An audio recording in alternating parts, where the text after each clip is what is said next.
بسم اللہ الرحمن الرحیم۔ السلام علیکم۔ پہلی ملاقات، قسط نمبر 14۔ گاڑی مال کی طرف بڑھی۔ راستے میں کسی نے کوئی بات نہ کی، لیکن ماہی گہری سوچوں میں گم تھی۔ ایسا بھی کیا تھا شام میں جس کی اسپیشل گیسٹ ماہی ہے؟ وہ تو یہ سوچ سوچ کر پریشان ہو رہی تھی۔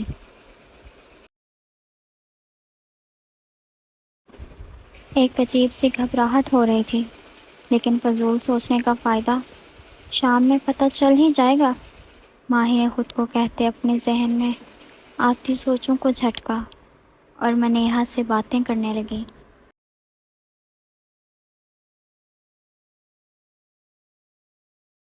کچھ دیر بعد گاڑی مال کے باہر کھڑی تھی۔ تم لوگ چلو، میں گاڑی پارک کر کے آتا ہوں، شہیر نے کہا، جبکہ وہ تینوں لڑکیاں شہیر کی بات سن اسباب میں سر ہلاتے اندر کی جانب چل دیں۔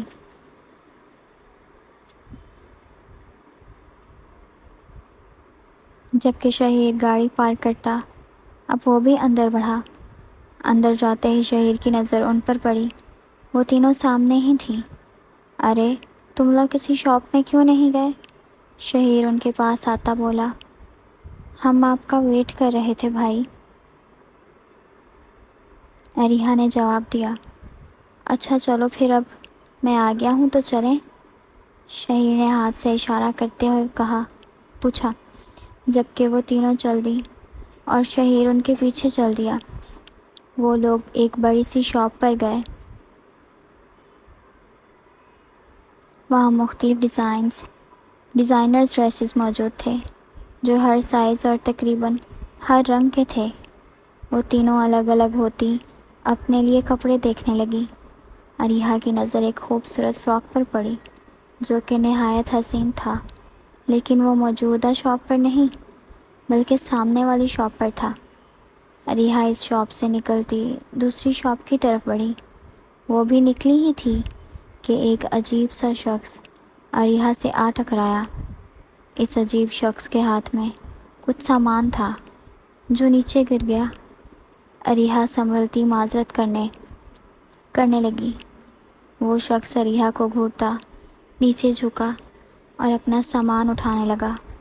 جب اریحا بھی ساتھ ہی نیچے جھکتی، اس شخص کی مدد کرنے لگی۔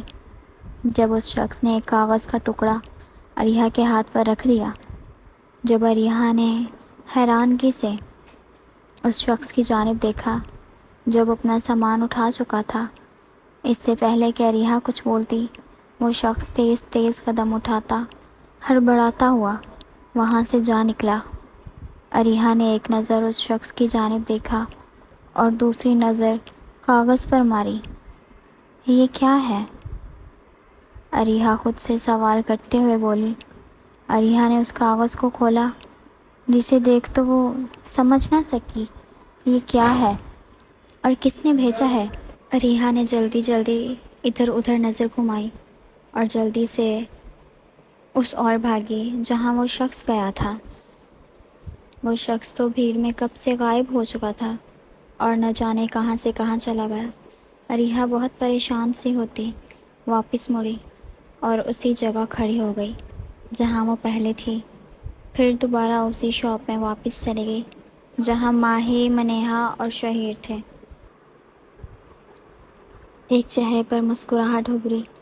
کوئی تھا جو دور کیفیٹیریا میں بیٹھا یہ معاملہ دیکھ رہا تھا۔ بہت جلد ملیں گے، وہ شخص کہتا کافی کے سپ بھرنے لگا۔ ارے، تم کہاں تھی اریحا؟ ماہی نے اسے آتا دیکھ پوچھا۔ میں وہ سامنے والا ڈریس دیکھنے گئی تھی آپی، اریحا انگلی سے اشارہ کرتے ہوئے بولی۔ اچھا، کون سا والا؟ ماہی نے بھی نظر اسی طرف کرتے کہا۔ وہ آپی ملٹی شیڈ والا، اریحا نے دکھایا۔ ہاں ویسے ہے تو پیارا، ماہی اسے دیکھتی بولی۔ پسند ہے تو لے لو۔ نہیں آپی، ہیوی ہے، مجھ سے کیری نہیں ہوگا صحیح سے، میں کوئی سمپل سا دیکھوں گی ڈریس اپنے لیے، اریحا کہتی آگے بڑھی۔ انہوں نے شاپنگ پوری کی اور تھوڑی دیر بعد مال سے نکلے جب اریحا نے اس شخص کو دوبارہ دیکھا جس سے وہ مال میں ٹکرائی تھی۔ وہ شخص ان کی گاڑی کے پاس کیا کر رہا تھا؟ اریحا تو یہ دیکھ پھر پریشان تھی، مگر وہ شخص ان کے وہاں پہنچنے سے پہلے ہی وہاں سے چلا گیا۔ وہ شخص اب کی بار اریحا کی جگہ ماہی کو دیکھ رہا تھا۔ آخر یہ ہو کیا رہا تھا؟ چلو اریحا بیٹھو۔ اریحا جو سوچوں میں گم تھی اسے ماہی نے ہلاتے ہوئے کہا۔ اریحا اپنی سوچوں سے نکلتی ہوئی گاڑی میں بیٹھی۔ جب گاڑی گھر کی جانب بڑھی، آدھے گھنٹے کے بعد ان کی گاڑی گھر کے پورچ میں رکی۔ سب گاڑی سے اترے، جبکہ رضیہ بھی باہر ہی تھیں۔ وہ آگے بڑھ کر سامان نکالنے لگی، جبکہ ماہی، اریحا اور منیہا نے ان کی مدد کی۔ سامان زیادہ نہیں ہے بیٹا، آپ چلیں، میں لے آتی ہوں۔ رضیہ بھی شاپنگ بیگز پکڑتی ہوئی بولی۔ وہ تینوں اسباب میں سر ہلاتی اندر بڑھ گئیں۔ سامنے ہی وہ تینوں شاہ بیگمز بیٹھی تھیں، جو کہ شام کی تقریب کے بارے میں باتیں کر رہی تھیں۔ السلام علیکم۔ تینوں لڑکیوں نے ہم آواز سلام کیا۔ جب انہوں نے ان کی جانب دیکھتے سلام کا جواب دیا۔ آ جائیں بیٹا، آپ سب کا ہی انتظار کر رہے تھے، عشرت بیگم بولی۔ وہ تینوں لڑکیاں وہاں ہی ساتھ آ کر بیٹھ گئیں۔ جب انہیں جوس لا کر دیا گیا،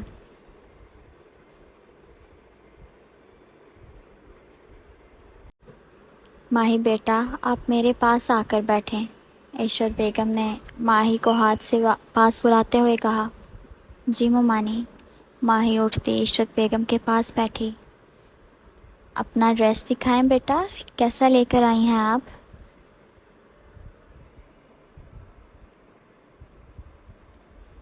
جی ممانی۔ ماہی اٹھی اور ساتھ رکھے بیگز جو رضیہ بھی ابھی رکھ کر گئی تھیں ان میں سے ایک بیگ اٹھایا۔ اس میں سے ایک خوبصورت فراک نکالا جو نہایت ہی حسین لگ رہا تھا، جو کہ لائٹ بلیو کلر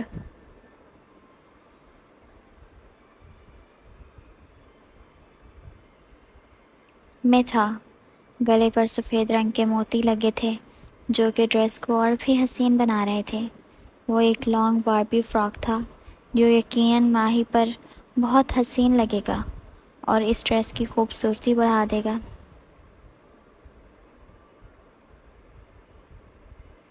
ارے واہ بیٹا، یہ ڈریس تو بہت پیارا ہے، عشرت بیگم نے کہا، جبکہ کرن بیگم نے بھی یہی کہا۔ خالدہ بیگم تو پہلے ہی اپنی بیٹی کی پسند سے واقف تھیں، اس لیے انہوں نے صرف مسکرایا اور کچھ نہ کہا۔ چلیں بیٹا آپ لوگ ریسٹ کریں، شام کے فنکشن کے لیے تیار ہونے پارلر چلے جانا، عشرت بیگم نے کہا۔ اوکے ممانی، ماہی مسکرا کر کہتی اٹھی۔ وہ تینوں لڑکیاں اپنے اپنے کمروں کی جانب چل دیں۔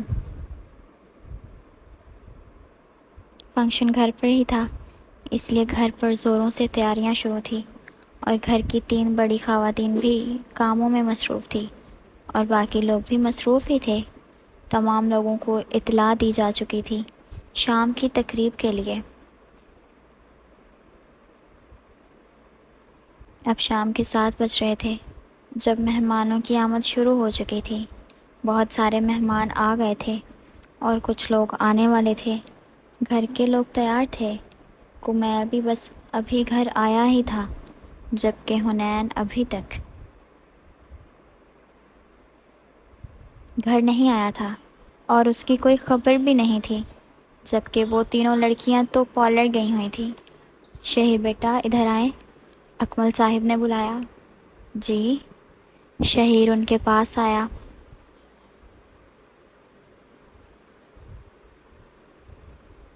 بیٹا حنین سے رابطہ ہوا آپ کا؟ ان سے پوچھیں وہ کہاں ہیں، اکمل صاحب نے شہیر سے کہا۔ اوکے ماموں، میں پتہ کرتا ہوں، ڈونٹ وری، شہیر موبائل نکالتا ہوا بولا اور جلدی سے نمبر ملائے کال کرنے لگا۔ کال نہیں اٹھا رہا حنین، شہیر موبائل کان سے اتارتا ہوا بولا۔ بیٹا آپ بار بار ان سے رابطہ کریں اور پتہ کریں وہ کہاں ہیں، عشرت بیگم پریشانی سے بولی۔ جی ممانی، شہیر نے جواب دیا۔ آپ پریشان نہیں ہو ماما، میں آ گیا، حنین نے آتے ہوئے بولا۔ ارے بیٹا آپ کہاں تھے، کال کیوں نہیں اٹھائی، ہم اتنا پریشان ہو گئے تھے۔ خالدہ بیگم آگے بڑھتے ایک ہی سانس میں سب کچھ بھول گئیں۔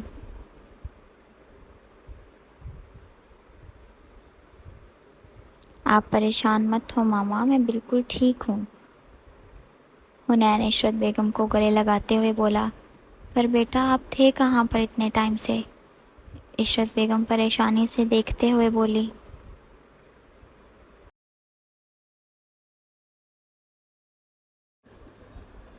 کچھ نہیں ماما، بس ایک ضروری کام تھا، آ گیا ہوں اب، آپ ٹینشن مت لیں، حنین دوبارہ گلے سے لگائے بولا۔ اچھا آپ جائیں اور جلدی سے فریش ہو کر ریڈی ہو کر آئیں، عشرت بیگم حنین کے گال تھپ تھپاتے ہوئے بولی۔ جی ماما، بس تھوڑی دیر میں ریڈی ہو کر آیا، حنین عشرت بیگم کے سر پر لب رکھتا ہوا بولا اور اندر کی جانب بڑھا۔ حنین اپنی ماما سے بہت پیار کرتا تھا، اس لیے ہمیشہ وہ ایسے ہی بوسہ دیتا تھا عشرت بیگم کو۔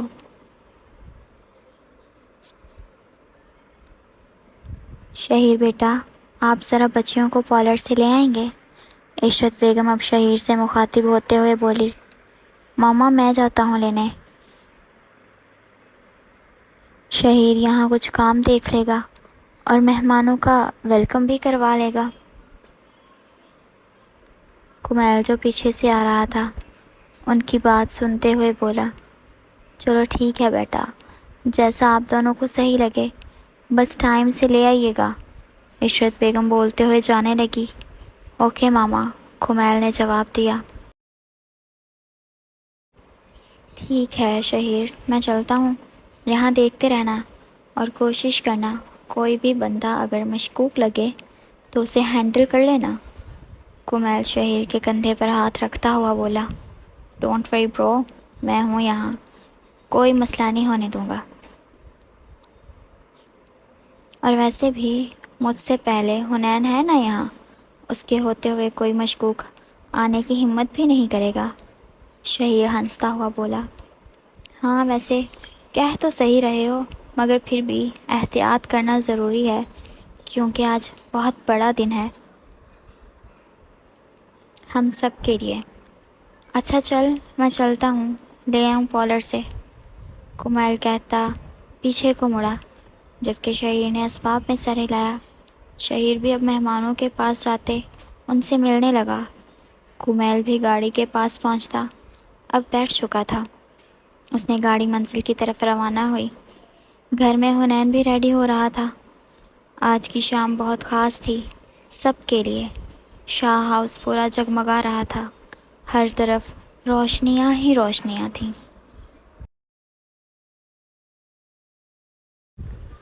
ہر طرف چہل پہل کا سما تھا، ہر طرف گہما گہمی تھی، لوگ باتوں میں مصروف تھے، جبکہ گھر کے بڑے سب سے مل رہے تھے اور انہیں خوش آمدید کہہ رہے تھے، جبکہ آنا صاحب بھی اپنے کچھ دوستوں کے ساتھ کھڑے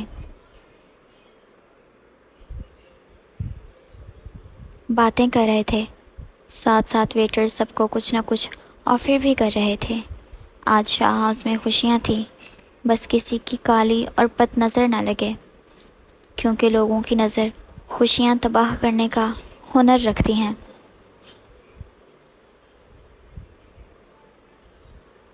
خیر اب کمیل بھی پارلر کے باہر پہنچ چکا تھا، جو شہر کا سب سے بڑا پارلر تھا، اور اس پارلر کی بکنگ بھی حنین نے کروائی تھی تاکہ لڑکیوں کو یہاں کوئی بھی کسی بھی قسم کی مشکل یا پریشانی نہ پیش آئے۔